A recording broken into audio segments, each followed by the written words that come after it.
Look up at the night sky. For most of human history, that's where time lived. Not on your phone, not on your wrist. Up there, in the dance of the moon and stars. In the year 622 CE, something happened that would change how over 1 billion people measure time. The Prophet Muhammad and his followers fled persecution in Mecca and journeyed to Medina. Muslims call this the Hijrah, the migration. And from this single event, an entirely new calendar system was born. But here's what most people don't know. Creating the Islamic calendar wasn't simple, it wasn't obvious. It required brilliant minds grappling with astronomy, mathematics, religion, and the practical needs of an emerging civilization. This is the story of how Muslim scholars developed one of the world's most enduring calendar systems. It's a story of observation, calculation, debate, and scientific genius. Before Islam, the Arabian Peninsula had no unified calendar system. Different tribes counted time differently. Some followed a lunar system. Others adjusted it with extra months to keep pace with the seasons. It was chaos. When Islam emerged in the 7th century, Muslims faced a practical problem. How do you organize a growing community without a consistent way to mark time? How do you know when to fast during Ramadan, when to perform the pilgrimage to Mecca, when contracts expire, when debts are due? The Quran itself addressed the moon's role in timekeeping. In Surah Yunus it says, "It is he who made the sun a shining light, and the moon a derived light and determined for it phases, that you may know the number of years and account of time." The message was clear. The moon would be the foundation of Islamic timekeeping. But here's where it gets complicated. During the reign of Caliph Umar ibn al-Khattab, about 17 years after the Hijrah, the problem became urgent. Letters and documents were arriving with dates, but nobody could agree on what year it was. Some dated events from the year of the elephant, when the Prophet was born. Others used the year a particular king began his reign. Umar gathered his advisors. They debated, should they use the Persian calendar, the Byzantine one, the Jewish system? No, Muslims needed their own calendar, rooted in their own history. But where should it begin? The scholars proposed different starting points. Some suggested the Prophet's birth. Others said the first revelation of the Quran. Some argued for the Prophet's death. But Caliph Umar and his companion Ali ibn Abi Talib settled on something else, the Hijrah, the migration to Medina. Why? Because the Hijrah marked the moment Islam transformed from an idea into a civilization. It was when Muslims established their first independent community, their first functioning society. And so it was decided, the Islamic calendar would begin with the Hijrah. The year 622 CE became year 1 AH, Anno Hijri, the year of the Hijrah.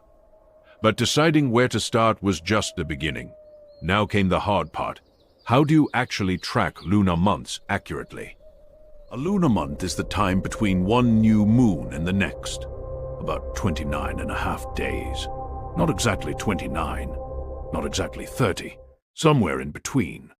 The Islamic calendar is purely lunar. 12 lunar months make one Islamic year. No adjustments.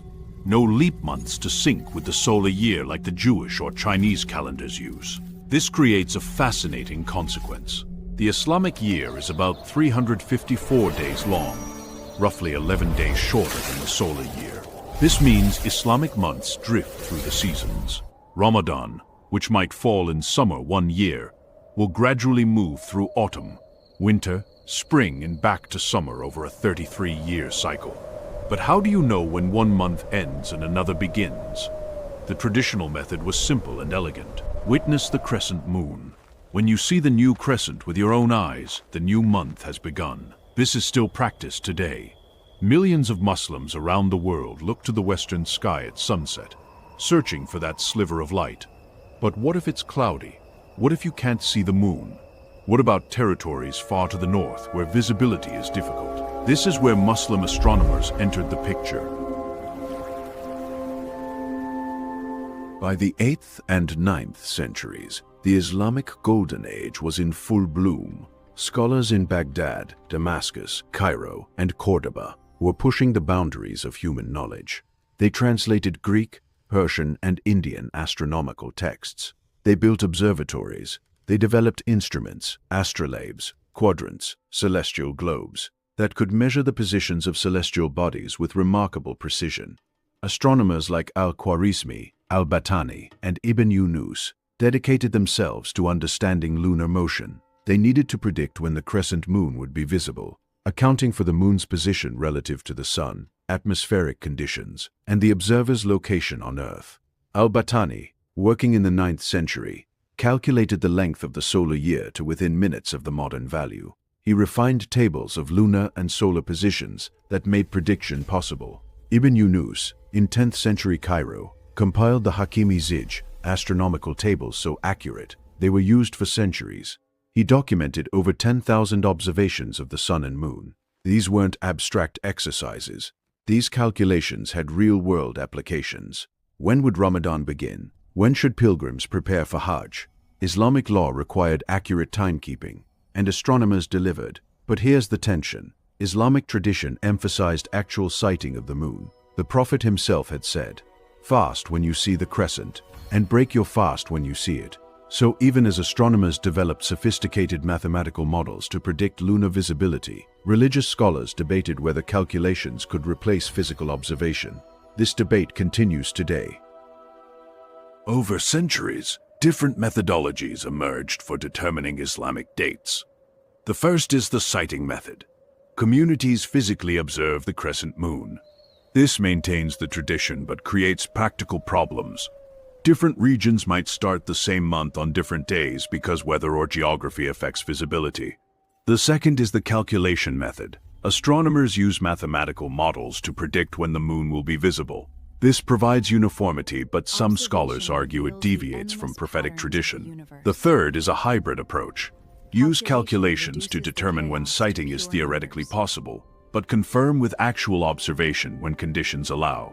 Today, Muslim-majority countries use different approaches. Saudi Arabia relies on sighting with a committee that evaluates witness reports. Turkey uses astronomical calculations. Some countries follow the decision of others. This diversity isn't a flaw. It reflects the richness of Islamic intellectual tradition, the ongoing dialogue between revelation and reason, tradition and innovation. Development of the Islamic calendar represents something profound about Islamic civilization at its peak. It shows how religious obligation drove scientific advancement. The need to worship correctly motivated Muslims to become expert astronomers, mathematicians, and instrument makers. The astronomical knowledge developed for calendar purposes had far-reaching effects. Navigation improved, geography advanced. The mathematics of spherical trigonometry was refined to solve problems of lunar visibility and prayer times.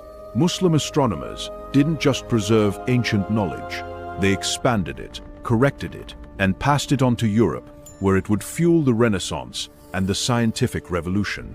The Islamic calendar itself remains one of the world's major calendar systems.